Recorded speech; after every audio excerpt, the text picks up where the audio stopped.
నమస్తే, నేను సిరి. చాలా వరకు మన సిటీలో టెంపుల్స్కి వెళ్ళాలంటే చాలా ఏంటంటే హార్న్సే కావచ్చు, ఏదైనా కూడా ఒక డిస్టర్బెన్స్ అయితే ఉంటూ ఉంటుంది. చాలా అంటే గుడికి వెళ్ళిన ఫీలింగ్ ఉండదు, ఎందుకంటే చుట్టుపక్కల అన్ని కూడా ఇల్లులు ఉన్న అదితోని రద్దీతోని చాలా వరకు ఏంటంటే ఏదో దేవుణ్ణి దర్శనం చేసుకున్నామో వచ్చినామో అని అనిపిస్తుంది. కానీ నేను నిజంగా చెప్తున్నా, ఇక్కడ అర్ధనారీశ్వర టెంపుల్కి వచ్చిన తర్వాత అసలు ఇక్కడ పొందే అనుభూతే వేరు. లోపలికి వచ్చేంత వరకు కూడా నేను అనుకున్నాను ఏంటంటే ఏముంటుందిలే, అన్ని టెంపుల్స్ లాగానే అన్ని దేవాలయాల్లాగానే ఉంటుందని అనుకున్నా. కానీ ఈ లోపల అడుగు పెట్టిన తర్వాత నేను పొందిన అనుభూతి అయితే అది నేను మాటల్లో వర్ణించలేంది. సో ఇప్పుడైతే నేను దర్శనం చేసుకోవడం అయితే అయిపోయింది. అయితే ఈ దేవాలయం ఇక్కడ రావడానికి గల కారణం, ఈ దేవాలయం ఇలా నిర్మించడానికి గల కారణమైన వాళ్ళైతే ఇక్కడ మనతో పాటు ఉన్నారు. వారిని అడిగి అసలు ఈ దేవాలయం ఎలా నిర్మించారు, దీనికి ఎంత టైం పట్టింది, అసలు ఎట్లాంటి హర్డిల్స్ వాళ్ళు ఫేస్ చేశారనేది అయితే తెలుసుకునే ప్రయత్నం చేద్దాం. నమస్కారం అమ్మ. నమస్తే అమ్మ. ఇక్కడ అంటే ఇంత పెద్ద సిటీలో, హైదరాబాద్ సిటీ అనేది చాలా రద్దీ సిటీ, ఎప్పుడు మనకి ట్రాఫిక్ ఉంటుంది, గోలా ఉంటుంది. ఇలాంటి ఒక సిటీలో మీరు ఇలాంటి ఒక టెంపుల్ అంటే ఇలాంటి ఒక దేవాలయాన్ని నిర్మించాలన్న ఆలోచన అసలు ఎలా కలిగింది అసలు? ఈ గుడి కట్టడం అనేది ఒకవేళ ఇల్లు కట్టుకోవడానికో లేక మన సొంతంగా ఏదైనా చేసుకోవాలంటే అది మన సొంత ఆలోచనతో చేయగలుగుతాం. కానీ దైవ కార్యం అనేది సొంత ఆలోచనతో అనేది చేయడం ఇంపాసిబుల్. ఎందుకు అని అంటే అది దైవ సంకల్పం ఉండాలి, ఆ శక్తి అక్కడ ఉండాలి, అప్పుడు మాత్రమే చేయగలుగుతాం మనం. ఇది స్వయంగా అమ్మవారే కోరితే చేయడమే తప్పితే మా సొంతంగా ఆలోచించి చేసిందంటూ ఏమీ లేదు.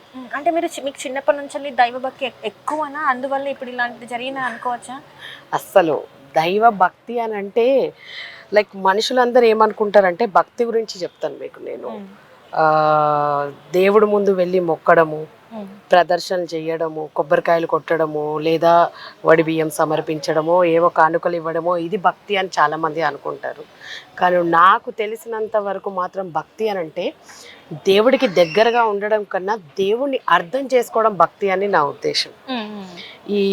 నేను అట్లాంటివి అయితే ఏమీ చెయ్యరు. లైక్ నా చిన్నప్పటి నుంచి కూడా నాకు ఒక్కటే, నా మైండ్లో నా లోపల ఉండే థాట్ ఒక్కటే, మనం నిజంలో ఉండాలి, మనకి దేవుడు ఏం పనిచ్చిండో అదే చేసుకుంటూ వెళ్ళాలి. అంతకు మించి ఒక మనిషి గురించి మాట్లాడడము, లైక్ ఎన్ని పూజలు చేసి ఎన్ని చేసి అది భక్తి అని బయటికి చెప్పుకుంటూ మన మనసులో ఒక మనిషి గురించి చెడుగా అనుకుంటే కూడా అది భక్తి ఎట్లా అవుతుంది? మనిషి లోపల ఆత్మశుద్ధి ఉండాలనేది నేను నమ్ముతాను. సో నాకైతే అదే ఉంది. ఈ భక్తి అనేది బాధ్యత ఉంది. భక్తి అంటే కొంచెం టైం వరకే, నా కోరికలు తీరే వరకో, లేకపోతే నా అవసరం వరకో, లేకపోతే నన్ను కాపాడడానికి నాకు ఒకరు కావాలి అనే భయం లోపల ఉంటుంది. కాబట్టి దాన్ని భక్తిగా మార్చుకొని చేయడమే తప్పితే నా వరకైతే భక్తి అంటే దేవుణ్ణి అర్థం చేసుకోవడం. అంటే ఇప్పుడు అర్ధనారీశ్వర దేవాలయం నిర్మించాలి అంటే ఇక్కడ నాకు తెలిసినంత వరకు తెలంగాణలోనే లేదు. అసలు మీకు ఆలోచన ఎట్లా వచ్చింది, అసలు ఏంటి పునాది అనేది ఎక్కడ పడింది అంటారు? అదే చెప్తున్నాను, ఇది అనుకొని చేసింది కాదు, ఆలోచన వచ్చింది అసలే కాదు. ఇది మమ్మల్ని అమ్మవారు స్వయంగా అడిగితే ఈ రూపాన పూజించాలి శివపార్వతుల్ని అని అడిగితే చేయడం జరిగింది.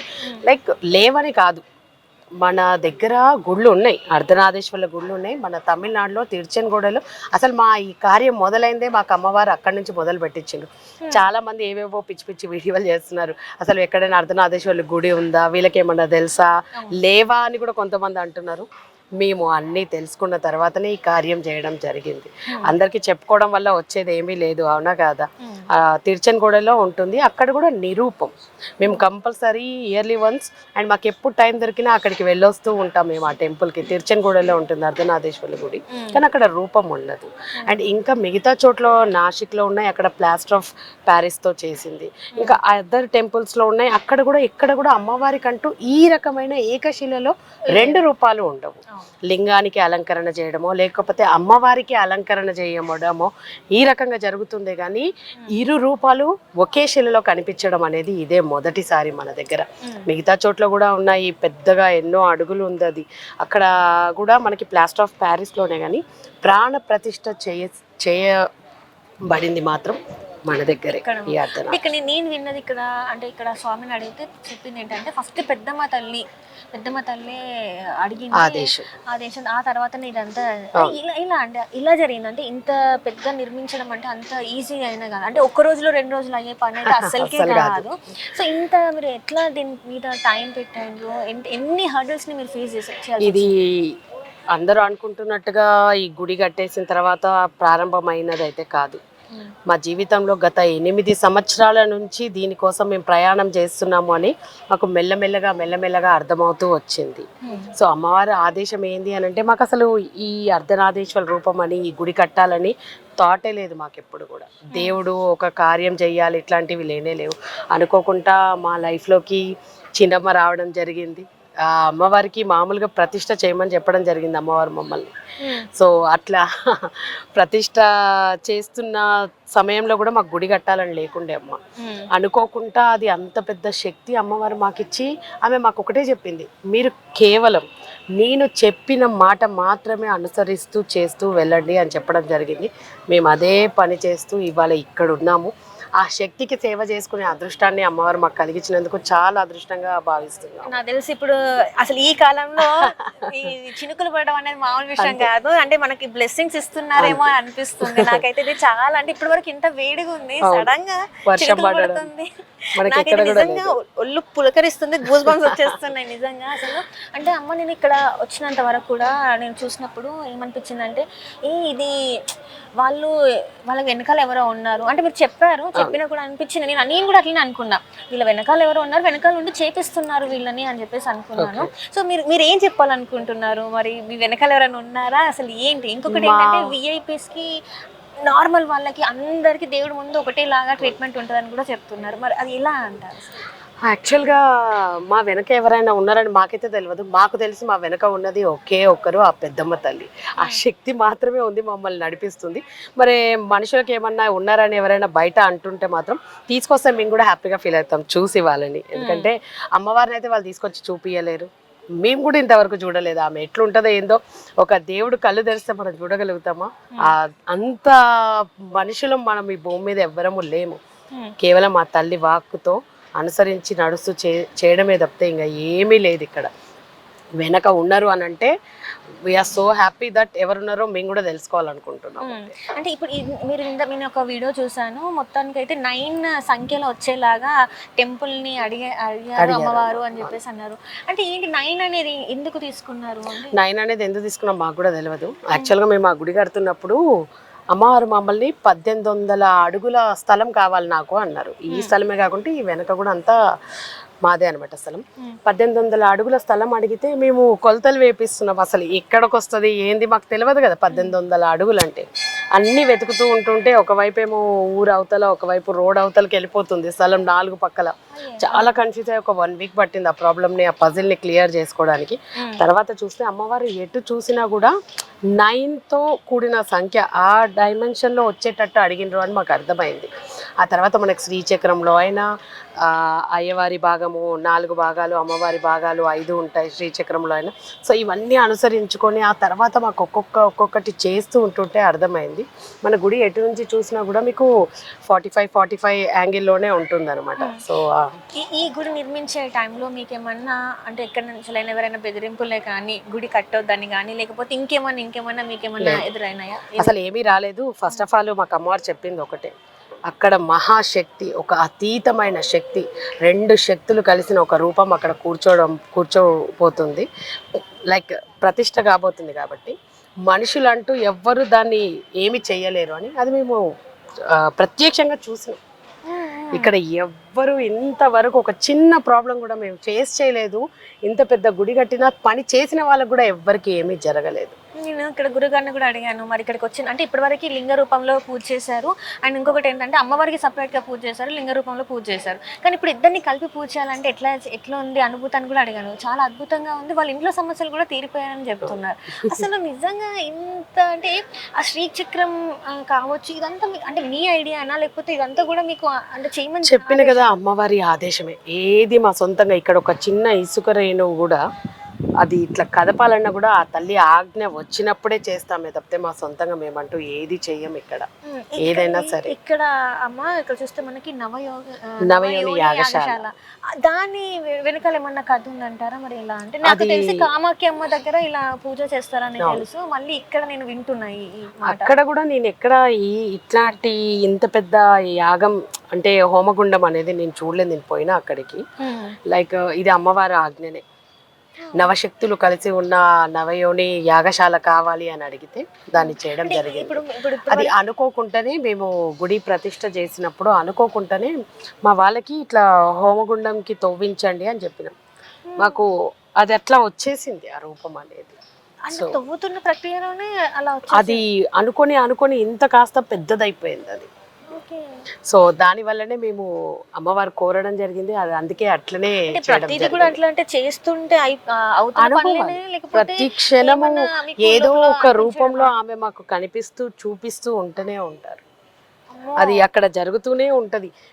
మీకు ఒక విషయం తెలుసా, ఇక్కడ పని చేసే వాళ్ళైనా ఎవరైనా కానీ ఒక చిన్న అబద్ధం ఆడినా ఆమె తీసుకొచ్చి చూపించేస్తుంది.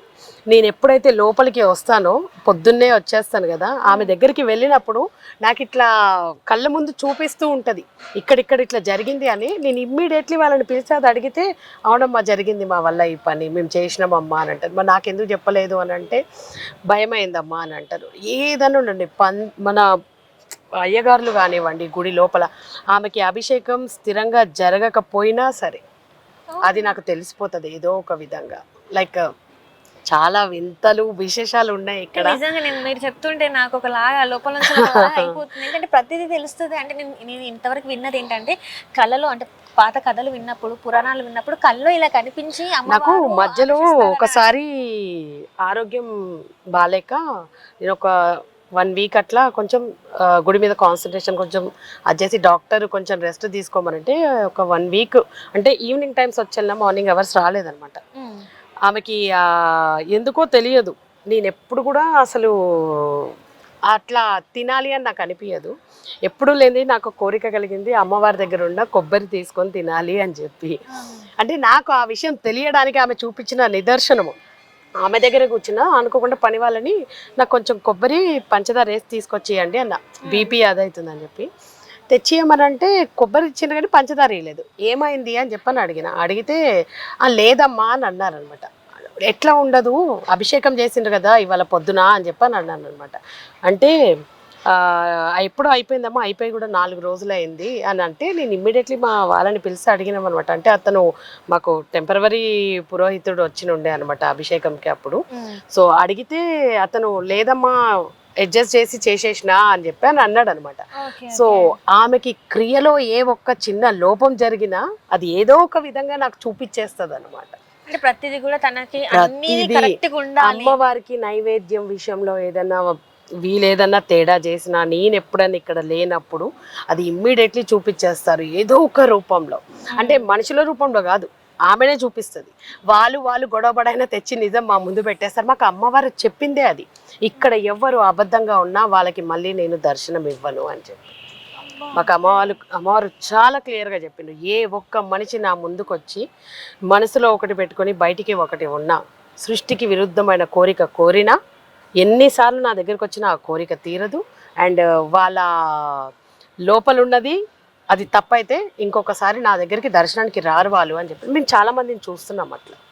లైక్ కొంతమంది వచ్చి చెప్పెళ్ళిన వాళ్ళు ఉన్నారు, కొంతమంది ఇక్కడ దాకా రాలేకపోతున్నామని బాధపడుతున్న వాళ్ళు ఉన్నారు. అంటే నేను 1 year నుంచి నిజంగా నేను కూడా చెప్పేది ఏంటంటే 1 year నుంచి చూస్తున్నా రావాలి అనుకుంటే ఈ రోజు ఇట్లా కుదిరింది అసలు. అంటే నిన్న నుంచి అనుకుంటున్నా రావాలి, చెయ్యాలి, ఖచ్చితంగా దర్శనం చేసుకోవాలని. అవ్వద్దా అని ఒక డౌట్ కూడా ఉండే, కానీ అమ్మవారు శివుడు నన్ను పిలుచుకున్నారని అనుకుంటున్నా. అండ్ ఇంకొకటి ఏంటంటే మీ ఫోన్ నెంబర్ కూడా నా దగ్గర లేకుండే. అసలు దొరుకుతారా వీళ్ళు మనకి, అసలు మనకి ఇస్తారా ఇంటర్వ్యూ లేదన్న ఒక డౌట్ కూడా ఉండే. అంత భారమంతా అమ్మ మీద వేస్తున్నా. కానీ ఇక్కడికి వచ్చినాక నిజంగా చెప్తున్నా అమ్మ, చాలా అంటే నాకు పక్కన ఏం అనిపించట్లేదు, గుళ్ళో ఒక పాజిటివ్ అంటే చాలా ఉంది. మీరే కాదు మా ఇద్దరికి కూడా ఎప్పుడు కన్ఫ్యూజన్ ఉంటుంది, అసలు మనము ఇక్కడే ఉన్నామా అని అనిపిస్తుంది. ఎందుకంటే ఈ గేట్ దాటి వెళ్తే అసలు ఎంత హడావుడి, ఎంత క్రౌడెడ్ ప్లేస్, ఇన్ని అపార్ట్మెంట్స్, రోడ్ దాటంగానే ఇన్ని వెహికల్స్ కంటిన్యూస్గా వెళ్తూనే ఉంటాయి. ఈ ప్లేస్ మాత్రం చాలా ప్రశాంతంగా ఉంటుంది.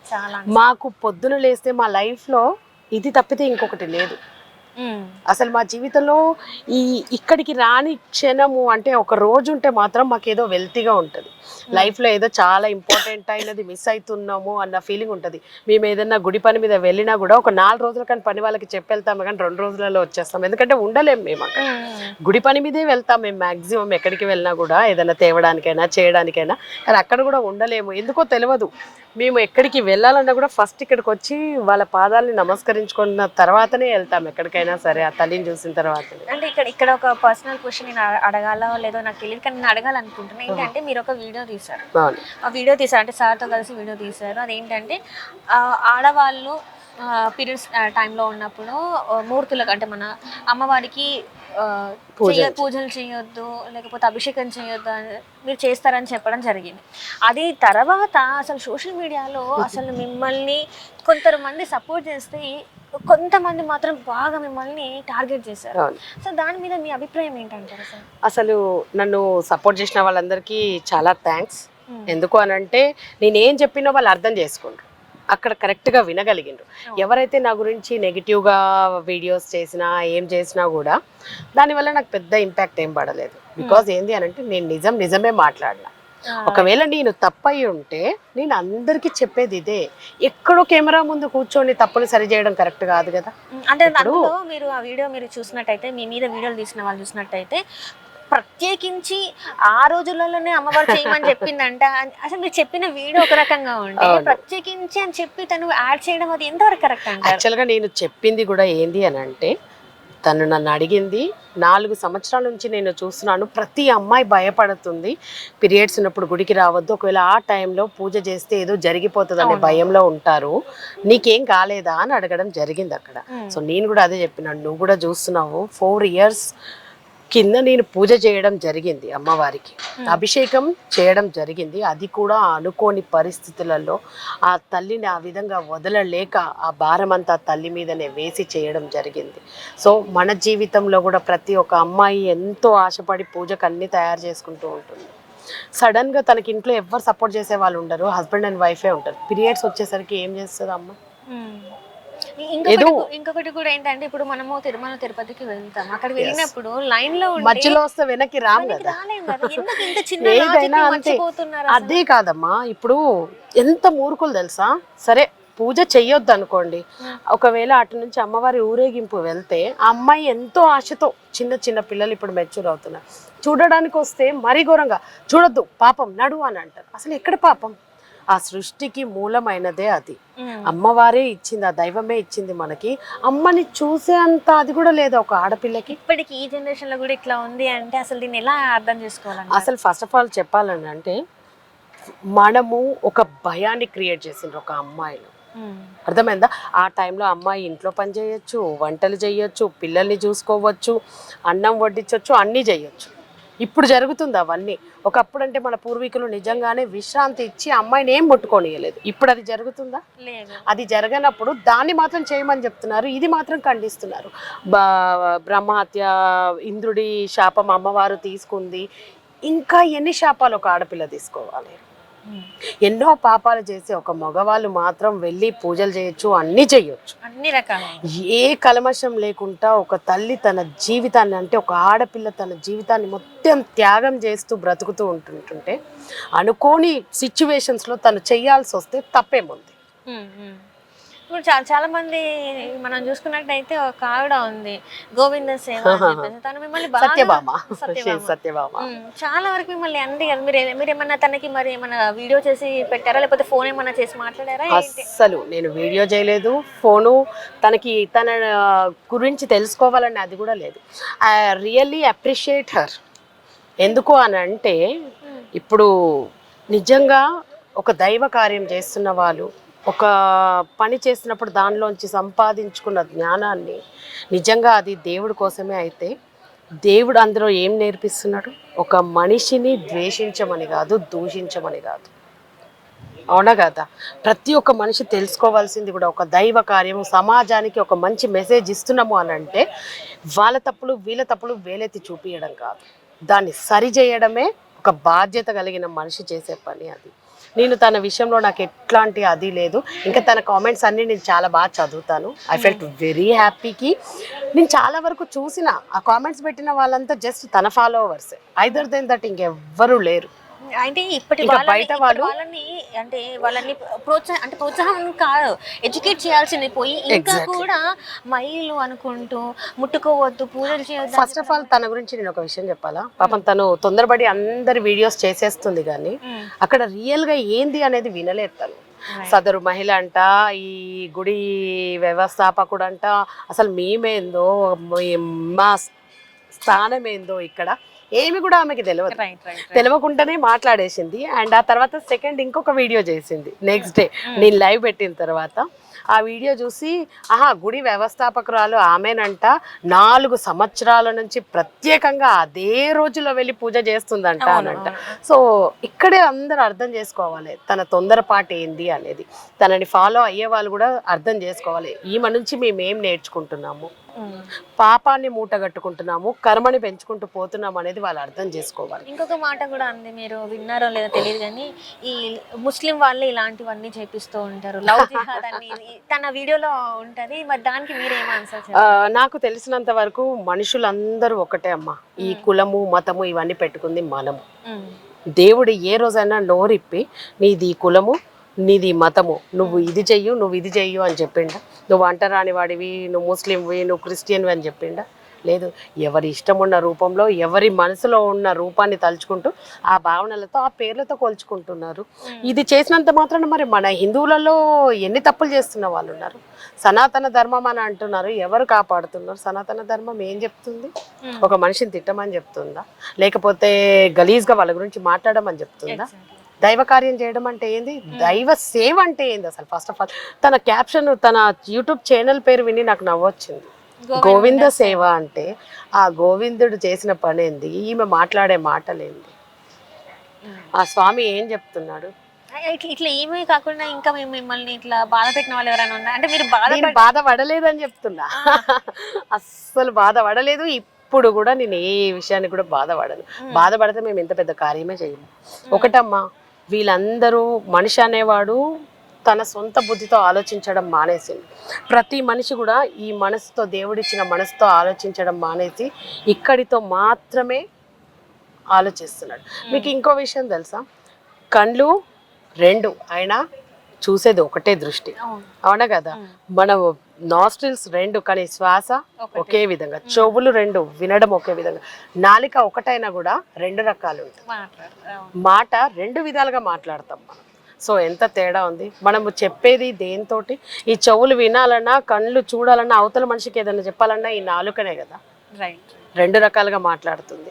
ఈ 2 ఉన్న వాటిని కంట్రోల్ చేస్తుంది, చెప్తుంది కూడా ఈ నాలికనే కదా. ఇటు చూడు అనగానే ఆ 2 కళ్ళని తిప్పి చూస్తాం. చూడు అని ఎవరు చెప్తున్నారు? నాలుక చెప్తుంది. అది ఎవరు వింటున్నారు? ఒక నాలుక చెప్తే 2 చెవులు, 2 కళ్ళు, ఈ శరీరం, 2 చేతులు ఇవన్నీ ఫాలో అవుతాయి. రైట్. ఇప్పుడు ఇక్కడ ఏంటంటే ఇక్కడ మీరు అన్నదానం చేస్తున్నారు అండ్ ఇప్పుడు మనం ఏదైతే కూర్చున్నామో ఇది ఒక అంటే లేని వాళ్ళకి పెళ్లి చేసుకోవడానికి పెళ్లి మండపం లాగా అని అంటున్నారు. ఎలా సాధ్యమవుతుంది ఇదంతా మీకు? అన్నదానం కాదు తల్లి, అన్న ప్రసాదం. దానం చేసే అంత స్థాయి ఈ భూమి మీద ఎవ్వరికి లేదు. ఆ శివ పార్వతులకి తప్పితే, ఆ అన్నపూర్ణ తల్లికి తప్పితే, ఆమె దానం చేస్తే మనం ఇట్లా తీసుకొని తినే వాళ్ళమే తప్పితే, మనం ఈ సృష్టిలో ఈ భోజనాన్ని లైక్ మన ఏది కానివ్వండి ప్రకృతిని మనం సృష్టించినమా? లేదు. ఏ ఆహారమైనా ప్రకృతి నుంచే వస్తుంది. సో ఆ ప్రకృతిని సృష్టించి ఆ ప్రకృతి రూపం దాల్చిన ఆ తల్లిని మనం దానం చేయగలుగుతామా? అందుకే మేము ఇక్కడ అన్న ప్రసాదం అనే అంటాం. అన్న ప్రసాదం చేస్తాం. అట్లనే ఇక్కడ చూస్తే గోశాల కూడా మీరు ఏర్పాటు చేసే ఇంకో విషయం అడిగారు కళ్యాణ మండపం గురించి. మా ఇద్దరికి ఒక కోరిక, లేని వాళ్ళనే కాదు తల్లి, ఎవరైనా సరే ఆది దంపతులు లెక్కల జీవించాలి అని అనుకున్న వాళ్ళు ఎవరైనా సరే వచ్చి ఇక్కడ పెళ్లి చేసుకోవచ్చు. ముఖ్యంగా ఏంది అని అంటే కొన్ని అప్పులు చేసి పెళ్లిళ్ళు చేసుకుంటున్న వాళ్ళు ఉంటున్నారు, లైక్ డబ్బులు లేక. వాళ్ళందరికీ ఇది ఒక స్థానం కావాలి. ఆ ఆది దంపతుల సమక్షంలో వాళ్ళే స్వయంగా కూర్చొని కళ్యాణం జరిపిస్తున్నట్టు ఉంటుందని మా ఇద్దరి కోరిక. ఇప్పుడే కదా, ఆఖరికి మా పిల్లలకు కూడా మేము ఇక్కడే పెళ్లి చేయాలని డిసైడ్ చేసుకున్నాం. డబ్బుతో సంబంధం లేదు, చేసే పనిలో మనకి ఆత్మ లైక్ సంతృప్తి ఉండాలి. Right. అది మాత్రం ఇప్పుడు వరకు అంటే ఇక్కడ ఏమైనా పెళ్లిళ్ళు జరిగాయా? జరిగాయి, చాలా జరిగాయి. ఇంతవరకు మేము ఎక్కడ పోస్ట్ చేయలేదు. మొన్ననే ఒకటి పోస్ట్ చేసినాం. ఆల్మోస్ట్ ఒక 20-30 మ్యారేజెస్ జరిగినాయి ఇక్కడ. అవునా? కానీ మేము ఎప్పుడు ఎక్కడ పోస్ట్ చేయలేదు అనమాట. ఎందుకు చెప్పుకోవడం, అంటే అన్ని తెలిసిపోతుంది కాబట్టి అందరికీ. అంటే ఇక్కడ సో మన పెట్టడానికి కూడా ఒక కారణం ఏంది అని అంటే, ఎవరైనా పేదవాళ్ళు ఉన్నా, ఎవరైనా తెలుసుకొని చేసుకోవచ్చు అని వచ్చి చేసుకుంటారని పబ్లిసిటీ కోసం చేస్తున్నది అయితే కాదు తల్లి. ఇక్కడ ఇది అవైలబిలిటీ ఉంటది. ఎక్కడ ఉన్నా లేకపోయినా పలానా అర్ధనాదేశ్వరుడు గుడికి వెళ్తే ఒక పేదవాడు కళ్యాణం చేసుకొని వెళ్ళగలుగుతాడు అనే ధైర్యం ఇవ్వడం వరకు రోజుల ముందు మనం ఇక్కడ అంటే వచ్చి కనుక్కోవచ్చు. అట్లా ఏమీ లేదమ్మా. మాకు వీలున్న రోజుల్లో ఒక శుక్రవారం మాత్రం అభిషేకాలు ఉంటాయి, సోమవారాలు అభిషేకాలు ఉంటాయి. కాబట్టి మార్నింగ్ టైమ్స్లో అది ఇవ్వడం జరగదు. అండ్ ఏదైనా పండుగలు అవి ఉన్నప్పుడు క్రౌడ్ చాలా ఎక్కువ ఉంటుంది కాబట్టి మిగతా రెస్ట్ ఆఫ్ ద టైమ్స్ మన వాళ్ళు ఈవినింగ్ చేసుకుంటాము అని అన్నారు. చేసుకోండి అని చెప్పిన మేము. ఇక్కడ అంటూ వాళ్ళు ఎట్లాంటి పే చేయడము లేకపోతే టెంపుల్కి ఏదో ఇవ్వడం అట్లాంటిది ఏమీ లేదు. మేమైనా వాళ్ళకి చెప్పేది ఒకటే, మా పురోహితులు చేస్తారు కాబట్టి మీకు వాళ్ళకి ఎంత ఇవ్వాలని ఉంటే అంత ఇవ్వండి, లేదా ఏమి ఇవ్వాలని లేకపోయినా పర్వాలేదు మేము చూసుకుంటాము అనే చెప్తాము. ఎట్లా సాధ్యం అవుతుంది మీరు అంటే ఇలా ఏముంది మిమ్మల్ని ముందుకు నడిపిస్తుంది ఇంత పెద్ద కార్యాలు చేయాలి? ఒకటి మనకి దేవుడు ఎంత ధనవంతుడుగా పుట్టించినా ఆ ధనాన్ని నువ్వేం చేస్తున్నావో చూస్తూ ఉంటాడు.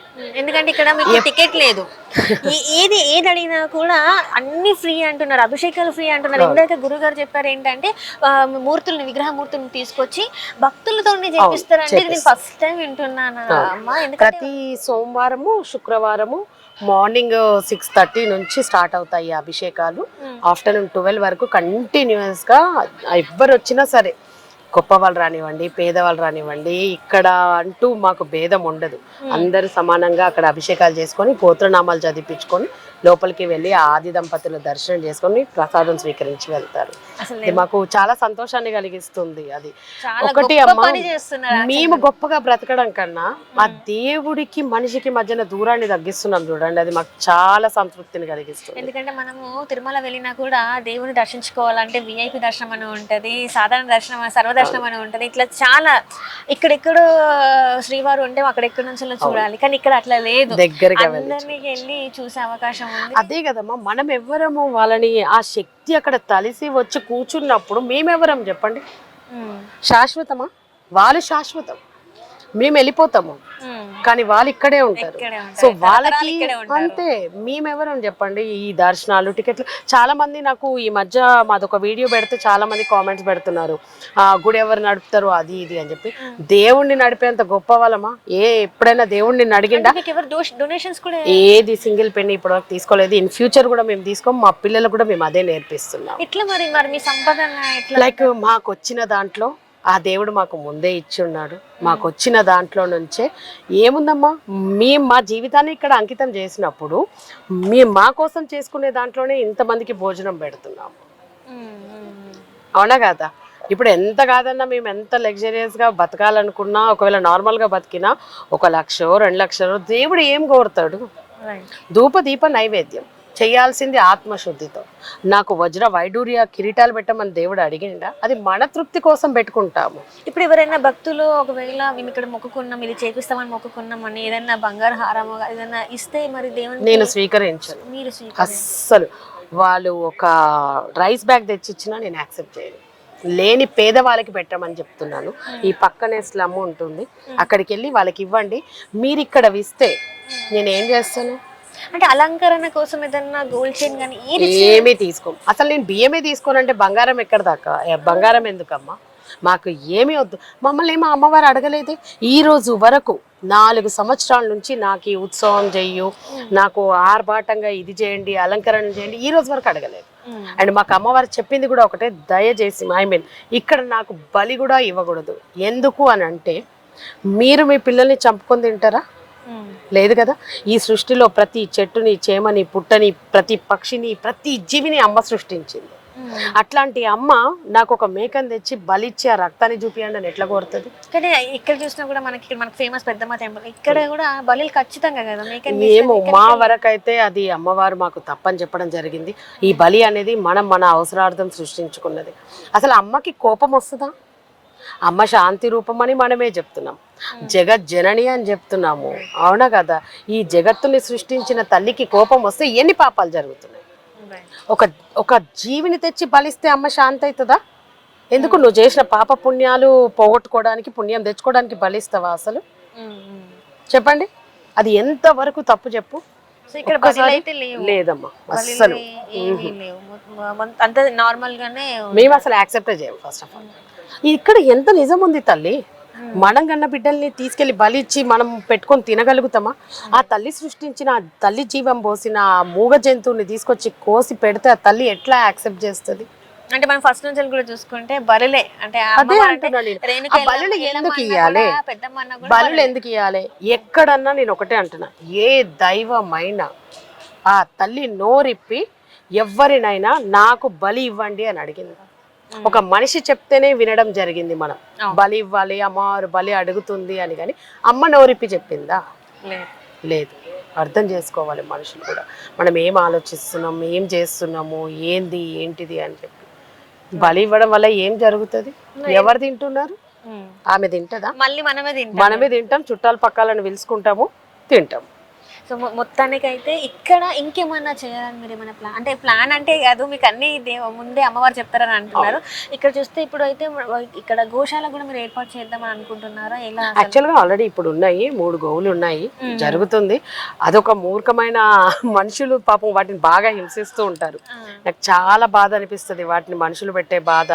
ఒక్కొక్కసారి అమావాస్యకి అది ఇది అని వచ్చి వాటికి అసలు నెక్స్ట్ డే అవి చాలా ఇబ్బంది పడుతూ ఉంటాయి. ఇవి పెట్టేదాకా మేము అన్నం తినము, మాకు పండితులు చెప్పినారు, పురోహితులు ఇది పెట్టమన్నారు, ఇది ఘోరం. ప్లీజ్ దయచేసి ఆ మూగ జీవుల్ని హింసించకండి. అవి ఏం తినగలుగుతాయో అవి మాత్రమే పెట్టండి, కానీ మీకు పుణ్యం రావడం కోసం వాటిని బాధ పెడుతుంది. బెల్లం పెట్టమంటున్నారు. మా పాపము మా గోవతికి 2 సార్లు దానివల్ల అబార్షన్ అయిపోయింది.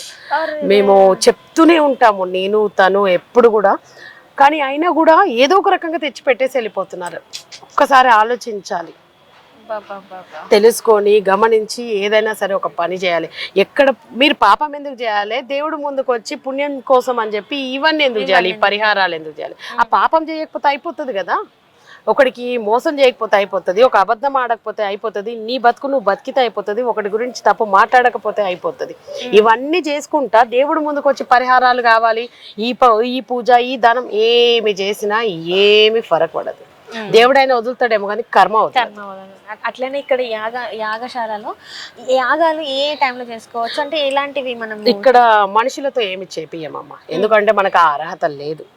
ఆ అర్హత చేయగలిగేది ఆ వేదం నేర్చుకొని వాళ్ళకి మాత్రమే ఉంది. ఎందుకంటే అది ఎందుకు జరుగుతుంది, ఆ క్రియ ఎట్లా చేయాలని వాళ్ళకి మాత్రమే తెలుసు. ఇప్పుడు మనం ఉంటాము, మేము పోయి ఆడ కూర్చుంటాం, చాలా మంది హోమం చేయడానికి ఆడ కూర్చుంటారు, చాలా గొప్పగా చెప్పుంటారు, ఎంత పెద్ద యాగం చేయించినాం మేము అది ఇది అని చెప్పి. కూర్చున్నంత సేపట్లో దేవుడి మీద ఎంత దృష్టి ఉంటుంది? మమ్మల్ని ఎవరైనా చూస్తున్నారా? మాకు కావాల్సిన వాళ్ళు వచ్చిండ్రా, హాయ్ అని చెప్పడము, రండి అని పిలవడము, అంటే నీ దృష్టి దేవుడి మీదనే లేదు కదా. అప్పుడు నీకెక్కడ ఉందా అర్హత దేవుడు కార్యం చేయడానికి? మేము మాత్రం మా బ్రాహ్మణుల చేతనే చేపిస్తాము. ఎవరు వచ్చినా సరే సామూహికంగా వాళ్ళ గోత్రనామాలు చదువుతారు, వాళ్ళు కూర్చొని చూడొచ్చు, కానీ ఆ క్రియ మాత్రం ఎవరు చేయరు. ప్రతి పౌర్ణమి, ప్రతి అమావాస్యకి జరుగుతుంది అక్కడ హోమం. చాలా చక్కగా వివరించారు. అండ్ ఇట్లనే మీకు ఇంకా చాలా చాలా ఈ దేవాలయాన్ని ఇంకా డెవలప్ చేయడానికి మీకు ఇంకా సిరి సంపదలు రావాలి. మాలాంటి వాళ్ళకి ఇంకా ఎంతో మందికి మీరు ఆదర్శంగా నిలిచారు. అండ్ ఇప్పుడు మీరు చెప్పినట్టే ఇంకా నెక్స్ట్ తరాలు కూడా ఎలానే ఉండాలని చెప్పి మనస్ఫూర్తిగా కోరుకుంటున్నాను. చాలా చక్కగా వివరించారు. ధన్యవాదాలు. Thank you.